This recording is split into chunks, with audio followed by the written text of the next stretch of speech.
The Tom Woods Show, episode 830. Prepare to set fire to the index card of allowable opinion. Your daily dose of liberty education starts here. The Tom Woods Show.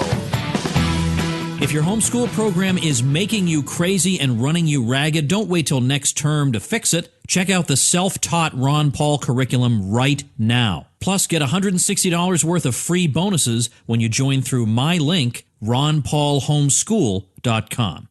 Hey everybody, if you love to read, and I know you do, I've got some excellent libertarian ebooks for you that are absolutely free and that will help you make the case more effectively. Check them out at tomsfreebooks.com. Hello everybody, Tom Woods here. Steve Patterson is back on the show again. Steve is the host of the podcast Patterson in Pursuit, a podcast that has taken him, well, practically to the ends of the earth in search of answers to very important questions. I'll have Steve talk about his podcast a little bit later. I know some of you have started to listen to it. It's always very interesting. And Steve has recently released a book called Square One, The Foundations of Knowledge. And I want to talk to him because of a little bit of controversy that's developed because he self-published that book, and he did so on purpose because of his view of academia, the relatively low regard in which he holds a lot of academics, probably justly. And so he went ahead and published his book. And there are people saying to him, oh, well, that must be because you're some kind of crackpot or you couldn't get your book published the traditional way. And I thought we ought to hash that out because there is this prevailing view that anything that's worth anything has to go through an academic publication process. And yet a lot of stuff that goes through that process is completely inane. So it's certainly no guarantee that you're going to get something that's good. And there's plenty of stuff that's good that's done outside of academia. And I think that's going to become more and more typical as the years go on and as the university system as we know it begins to have, maybe slowly this will happen, but less and less of a hold over our minds. We won't defer to it so much and assume that that's the normal or only way for somebody to become educated. So let's talk about this whole question of academia and publishing and how to tell who's legit and who isn't, and are you some kind of a pathetic loser if you're self-publishing your book? These are important topics to discuss, and I'm glad to discuss them with Steve. Steve, thanks for being here. Thanks, Tom. Great to be with you. I sent out an email the other day, and apparently you saw it. And again, I keep telling people, you got to get on my email list. Things you're missing out on, you just have no idea, right? Your life will be, I don't know, let's say, I'm not going to make crazy claims, but I would say at least 4.3% better if you're on my email list. I think that's fair. Yeah.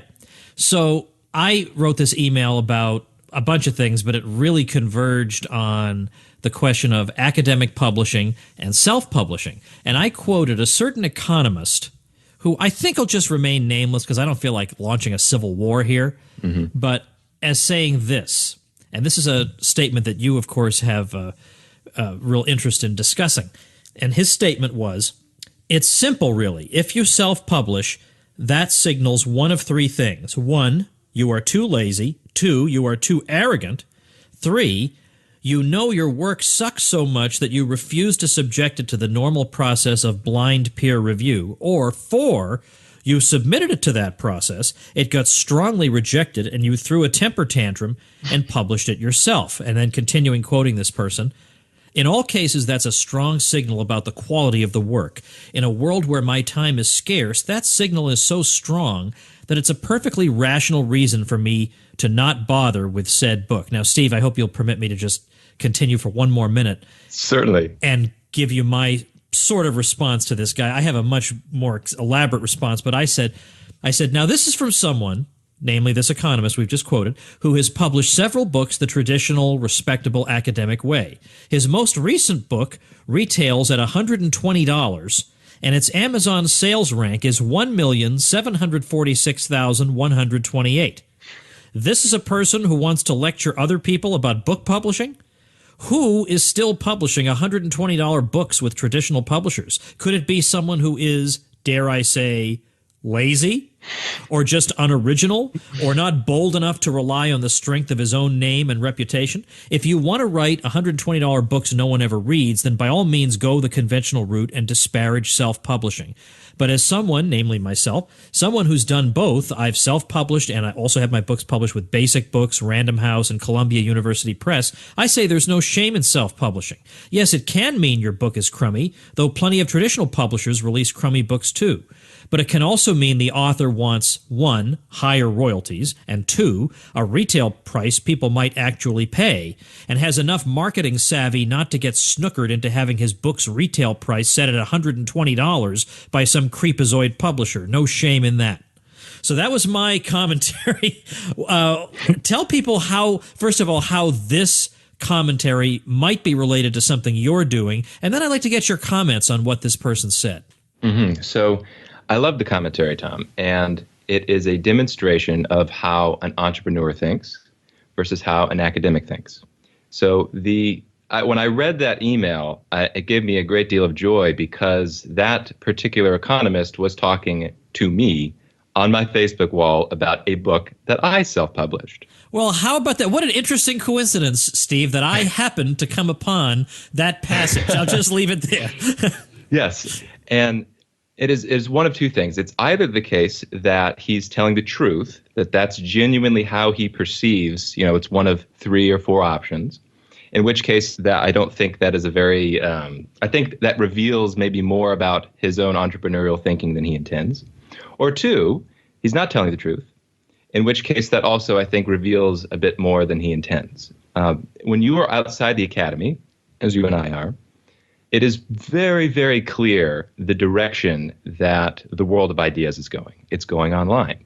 It's going to independent intellectuals who can stand behind their work, who can stand behind their name, and say, look, I have written, so the book in question is a book on philosophy. It's called Square One, The Foundations of Knowledge. And it's a short book about logic, basic about the laws of logic, why there are no logical contradictions.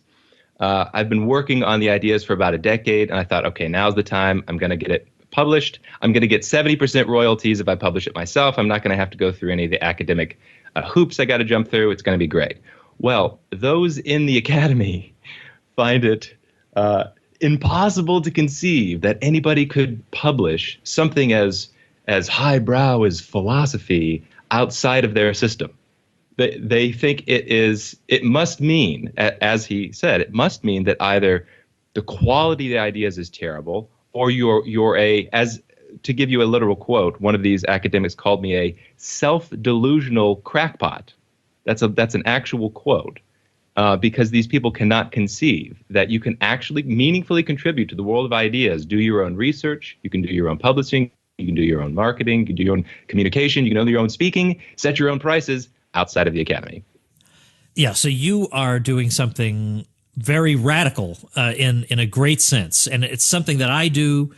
I mean, you and I are basically doing the same thing, and when you look at it from the grand scheme of things, in that we're setting our own rules, we're living our own lives, we're not following a set pattern. I mean, we're living kind of differently from how everyone has ever lived. I don't want to make it sound too dramatic here, but we really are living a completely different kind of lifestyle. And this does come as surprising and shocking, and even it can even seem offensive and bizarre to people who are in one of the most I'm not even sure what the word is. Maybe we could have a contest to come up with the most appropriate word, kind of professions like academia, right, where you're supposed to sit there, you have your 7 hours in the classroom, and then you can basically just do whatever you want, and it is an extremely cushy job, and it's not the best salary in the world, but it's okay for considering what it is that you're doing. And to confront somebody like you, well, yeah, heads would explode. But now let me play devil's advocate here, sure, and say it is true, as he says, there are a whole lot of books out there. Oh, yeah. And moreover, there are a lot of worthy books out there, too, that really would be a good use of my time. But it's hard to distinguish between what is and what isn't. Mm-hmm. And so I need to have some kind of filtering mechanism to help me decide what my valuable and scarce time is best spent on. And right, he's saying that if you have the imprimatur of an academic publisher coupled with the peer review process, that at least tells him that somebody else thought it was worth his time. So sure, I can at least sympathize with that point of view. What would you? I mean, we need some filtering mechanism, and so if it's not going to be an academic publisher, what's it going to be? Yeah, it's a great point, and it's self-evidently true that when the barriers to entry are reduced for publishing, that you get a lot worse quality material published, in addition to some really good quality material. That is true. However, as somebody who consumes philosophy that is approved by the gatekeepers in academia, I can say it really isn't that much of a quality control to say this book has passed the peer review process. This book is worth picking up and reading. The professional academics, as somebody who's really interested in philosophy, I can say, well, their signaling mechanism isn't exactly as great as they make it out to be. So how do you build a different signal? Well, you think like an entrepreneur. How is it that somebody like myself, I'm working in the world of philosophy, how can I demonstrate to people, hey, my work is worth taking seriously?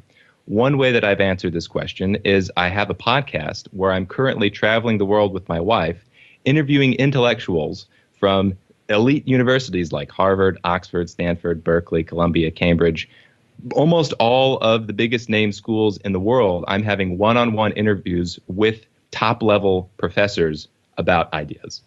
So obviously, these professors who are accepting the interviews, who are, somebody like a John Searle, one of the most well-known philosophers in the world, Timothy Williamson, at the top of the game, probably the best-known logician in the world. These people have sat down with me because they've listened to my other work, and I've demonstrated to them, look, I'm the real deal. I'm worth taking seriously. And everybody can listen to my podcast and decide for themselves. So that's one potential signal that people can say, okay, this guy's actually got some interesting experience on philosophy. And so far, it's been a great success. I get emails all the time from people who are saying, yeah, I wasn't really that interested in philosophy. Thought it was kind of this useless stuff. People talking about jargon I couldn't understand. Listen to Patterson in Pursuit. It's great. I just got an email the other day from a high school teacher he introduced Patterson in Pursuit, which is the podcast, to some of his students. And they talk, the high school student is talking with his students about the interviews that I'm conducting. So that's a signal to people, hey, look, yeah, it's true. There's no barriers to entry. And if you got to stand out from the crowd, this is one way to do it. All right, let's try and deal with the situation that you're in, because you've done exactly this. You're living exactly the way you're recommending, that you are evaluating ideas on their merits. You're an intelligent, informed guy. You're well-read. You've thought a lot about these things, and therefore you want to write about them. Mm-hmm. Now, I'll say that in my field of history, there is a tremendous superstition surrounding the alleged training historians get that makes historians better than other people at compiling data and events from the past. But I'll tell you something. I went through 2 very elite history programs, and I will tell you, I was not let in on any secret teachings. I wasn't let in on any secret methods that would make my work better than other people's. It's simply that I have a body of knowledge, but that's a body of knowledge that could be acquired by a reasonably intelligent person on his own. Mm-hmm. So I don't look down on people who are amateur historians. Sometimes amateur historians write great stuff. They do excellent work. Mm-hmm. There's no reason to assume they're no good, and especially given that in academia, so much crazy nonsense goes on because these people can afford it. They have this salary that allows them to sit around and write nonsense all day, and they can't get fired. I don't know why we always give them the benefit of the doubt. I don't think there was a question in there. I guess that was just a comment. Well, I'll definitely respond to that. So this is true in spades when you're talking about philosophy, right? I could see an argument that there's some measure of training that would go on maybe in the hard sciences. If you're interested in biology, you got to learn how to pipette in person. Okay, you get the training. I get it. Less so in history, and it's non-existent in philosophy. So the fact of the matter is that with access to the internet, you can read more philosophy right now than anybody else could throughout history. And you can spend as much time researching whatever you want, however you want to research it. You can reach out to different intellectuals whose work you admire. You can talk to them. You can have a correspondence with them, even if they're on the other side of the planet. The tools available for an independent intellectual, or an amateur. I don't even think that's even really a appropriate word to use in this context, because amateur only in the sense that they lack the formal credential. So you have as many tools as, people 60 years ago could dream about to do independent research. And that's what I've been doing. I mean, the amount of time that I'm able to commit to just pure research is insane, because I don't have classes to teach. I don't have papers to grade. I don't have bureaucracy to deal with. I don't have to worry about, if my ideas are too radical. It's like the dream job being somebody who's interested in philosophy outside of academia. And the only thing that I don't have right now, the only thing is the formal credential. So as you and I both know, and people who are working in the marketplace know, that formal credential is losing its value every day.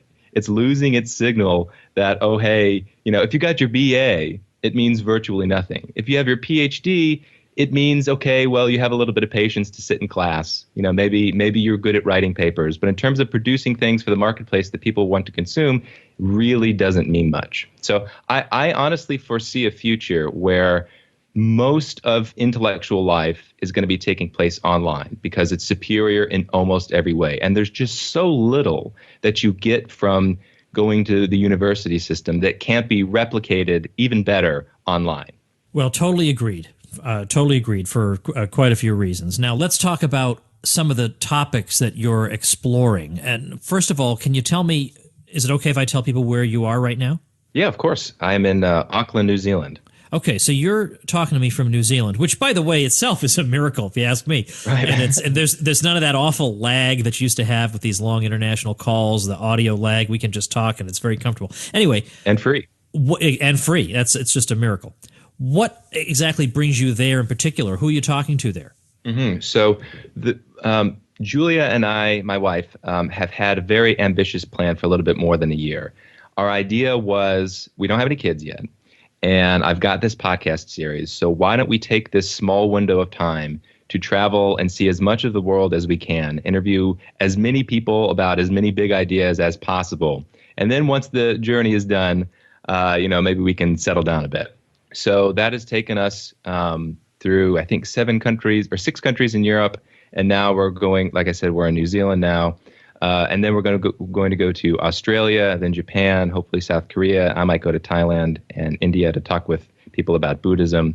What brings us to New Zealand is that it was pretty much top of our list to actually visit. So of all the countries we've been to, this is the one we're like, okay, we're going to enjoy this country. It's not as much about who we're going to interview. So there's people, for example, at the University of Auckland. I have an interview later today. I had some good interviews. Nobody in particular brings me to New Zealand other than the beautiful countryside, but there is actually a mathematician in Australia. He teaches at the University of New South Wales, and he's got some radical beliefs about mathematics, about the foundations of mathematics around the turn of the 20th century. I share many of those beliefs, and so I can't wait, because I am planning to get an interview with him after New Zealand. We're going to Sydney, where hopefully I'm going to get at least one, maybe more interviews with, his name's Norman Waldberger, if anybody's curious, where I'm hoping to get down to some really interesting history and philosophy of mathematics with him. I know we've talked to you before, and we've talked about the podcast, but not everybody's listened to. If you can believe it, not everybody's listened to every episode. So it might not be a bad idea to just give us the 30-second overview of what the point of Patterson in Pursuit is, mm-hmm. and do you expect ultimately to find what you're in pursuit of? That's a very good question. Okay, so the first part of the question, Patterson in Pursuit is my own personal Socratic journey with a microphone. So I've been obsessed with pursuing the truth in a bunch of different disciplines for many years. And I graduated from college very unimpressed with the college experience. I went and worked in the nonprofit world for a few years, and not very impressed with the nonprofit world.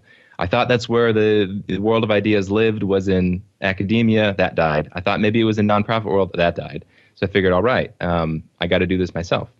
So a couple of years ago, I decided to go full-time as an independent philosopher doing my own research, being funded almost entirely by my supportive wife, who had a job, because believe it or not, when you quit your job and say, I'm an independent philosopher, the paycheck doesn't immediately start rolling in.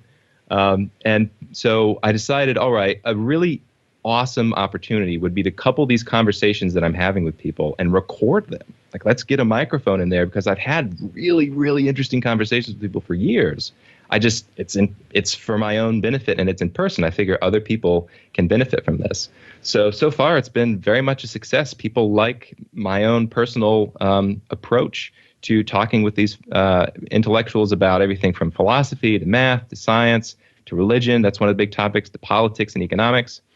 And I think what people really like about it is that I don't come with this pre-planned script, like a lot, especially in philosophy, but a lot of podcasts that are done in the world of ideas are very stale, and they're not personal. For me, the questions that I'm asking are literally the questions that pop up in my head in real time as I'm talking with these intellectuals about ideas. And it's not what you also get with most podcasts or with most philosophy that's produced, is they're only talking about other people's ideas. It's only like, okay, let's talk about Descartes, and okay, let's talk about Leibniz. It's never like, okay, here's my own beliefs on the topic. I think I've sorted some things out. Why do you think this is wrong? I asked that in private, so why not ask it in public? And it's fascinating to hear people talk about, for example, the subject of my book, like I said earlier, is about logic, why there are no logical contradictions. I've asked tons of professors this, and I keep getting different answers, and it's fascinating to listen to. So I think, in fact, I know this is the case because I just, an academic messaged me about this. He said, Steve, you should know that, no serious philosopher is entertaining the idea that there are logical contradictions. And I thought, oh, well, I'm afraid you've revealed your lack of communication with your peers, because I've spoken with a bunch of people who, in fact, are arguing for the existence of logical contradictions. And if you'd like, I can give you timestamps of when I asked them these questions at these universities. So the academics themselves don't even see how much disagreement there are about foundational ideas. So that is kind of what the project is. And in terms of whether or not I think I'm going to find it, I think I'm definitely in the process of what I would say is discovering truth. I've discovered what I consider to be foundational truth, that is the laws of logic. That's what the book Square One is about. If anybody's interested in why I think that's the case, they can pick up a copy of the book. And it's a very limited set of truths, but I found those truths can be applied to every area of thought because they're so foundational. So I think I'm arriving at some pretty strong conclusions in politics and economics about, governments might be unnecessary and free markets work really well. I think I can back those up. But also in philosophy about what the nature of the mind is. I think I'm getting some actual conception about the philosophy of mind. The philosophy of language, I think things are getting sorted out. An interesting topic that gets overlooked in in modern intellectual discourse is religion. Religion is disparaged, it's all just a bunch of crap, there's no truth to be found. I don't think that's true. I had an experience several years ago of a profound feeling of love for my wife, Julia. And I realized, hang on a second, that simplistic worldview that I had, the non-religious worldview that didn't have an explanation, didn't include the concept of love, was wrong. I have to expand my worldview. I need an explanation for this experience of love. And that's what religions have been talking about for thousands of years. So a big part of the conversations I have is talking to people, help me sort this out. Like I want to discover truth in this area. I think there's some truth to be found in all the different religions. I'm trying to piece it together. So I think it's the case that at the end of my journey, if that ever comes, I think I'm going to have a pretty robust worldview that I'm able to back up. And one last thing, because unfortunately I have to cut our episode today short just because of all kinds of crazy things going on in my house today. But I want to ask you, how do you respond to people who say you have an arrogant tone, you're arrogant, that we have these professors? And look, the fact is they are learned, they're not stupid people, and you act as if, and I'm just playing devil's advocate, that's what people say, you act as if you've just started looking into this stuff and you've found foundational errors at the root of it all that all these idiot professors haven't found. Man, that's an arrogant position to take, Steve Patterson. What do you say to that? Well, I say I'm totally open to being wrong, but I'm not going to act like just because a bunch of people say something is true, that it's true. So if I'm wrong, show me where I'm wrong. And in fact, if I can say one more thing, that I think your audience will appreciate this. on the topic of arrogant academics. In the midst of all this controversy that was going on about peer review, about the dangers of self-publishing, there was a particular academic who said, look, in my professional opinion, I think you are literally a self-delusional crackpot. That's the most reasonable conclusion. And I would have to have $1,000 in order to read your book.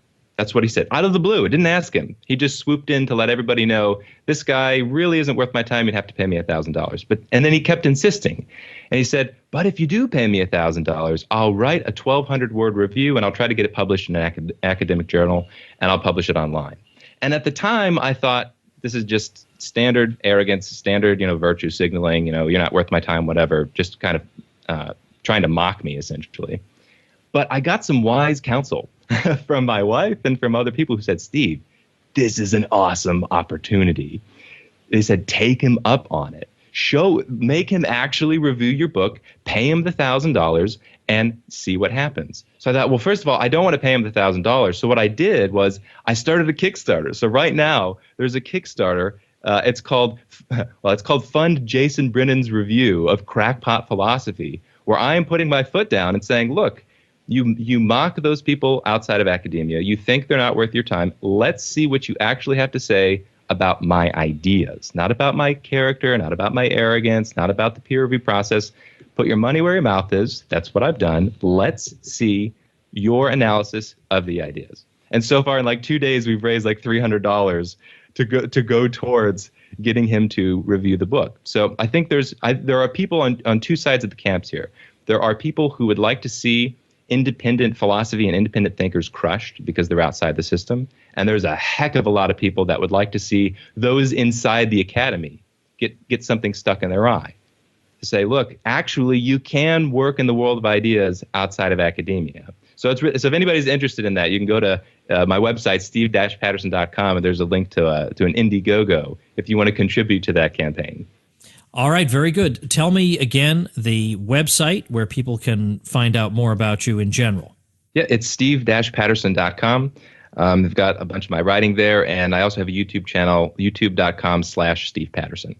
All right, so we'll link to your website, and we'll certainly link to that the YouTube channel at tomwoods.com/830. We'll link to the book also, Square One.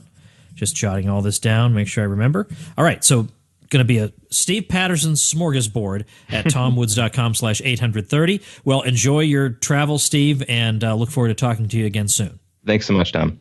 All right, that's it for today. On Contra Krugman this week, Bob and I are going to do a retrospective looking back on the Obama years. So if you haven't yet checked out Contra Krugman, then ContraKrugman.com is the place to go. Remember, make sure and join the elite of the Tom Woods Show by becoming a supporting listener at supportinglisteners.com. I'll see you next week. Become a smarter libertarian in just 30 minutes a day. Visit TomWoods.com to subscribe to the show for free, and we'll see you next time.